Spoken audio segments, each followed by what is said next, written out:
HustleBoss.com. We're here with Showtime Shawn Porter, literally minutes after the Shane Mosley knockout win. Tell us what you think. What a fight that was, man. Mayorga putting his hands down. You could tell he just wasn't in shape, wasn't ready for this fight. And it went longer than I expected it to go, but Shane just stayed at it, stayed on his game, stayed on the game plan, and looked like a body shot was what really took him down. But I'm hearing with some great fights tonight, man, over there. PBC had a great card over at the Staples Center as well. So a great night of boxing, this is what we need. How would you compare Mayorga's tactics inside the ring to somebody like Adrian Broner's? You know, he did stuff against you and Maidana. Yeah, I think there's a big difference. I think, you know, obviously two different classes, man. Adrian can use those tactics, but he can back those tactics up, you know. Obviously, he was a little overmatched with me, but, you know, just the average guy or average boxer or whatever, you can use those tactics to, you know, really get through and, you know, stop a guy's game. But they didn't work tonight with Shane either. Yeah. You know, you seem to be really supportive, because I also spoke to you out during Hank Lundy versus Herrera. You know, so do you come out of support just because, you know, like you train with those guys and stuff like that? I do. Listen, one of my favorite parts about boxing is the relationships you develop. A lot of guys like Shane has really extended his knowledge and just overall, you know, just his family and everything. He has extended all of that to me over the last few years, and you can see my dad in his corner now. They've developed a pretty close relationship, which is cool. You got Leo Santa Cruz and Abner just fought. Yeah, and I've known Leo since we were about 14, 15 years old, you know what I mean? So we're just a lot of relationships, man. That's my favorite part of this sport.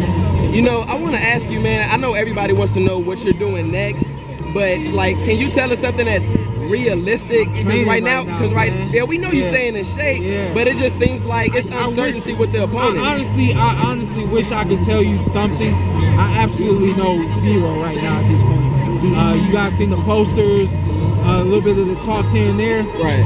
I know coming from the sources that matter, right now there's nothing. You know, I got a question about something that has nothing to do with you, and I know you biased against Kell Brook, but when it comes to certain fights, like even like Kell Brook, I know he's not interested in fighting you again right now, but I don't think that necessarily means he's scared. I think he just feels like it's easier fights to take, right? Yeah. But when it comes to Amir Khan and Kell Brook, I don't want to call any fighter scared, but what do you think about the abundance of different excuses that Amir Khan has when it comes to him? I think it's a number of things.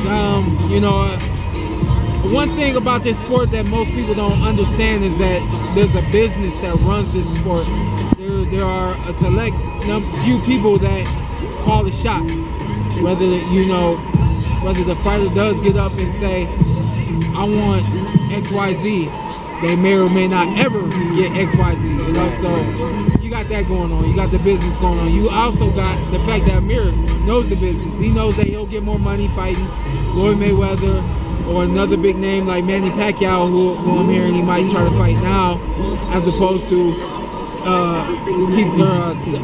Keith Thurman or Kell Brook? No, Kell Brook. Yeah. That's what we're speaking of. Kell Brook, because even though Kell Brook has a belt, the money and everything else is not in that direction for him right now. So I think on top of the fact that he may or may not feel he can win that fight in England where he's in home and all that good stuff that can come of fighting Kell Brook, he's willing to pass it up. So that's up to him.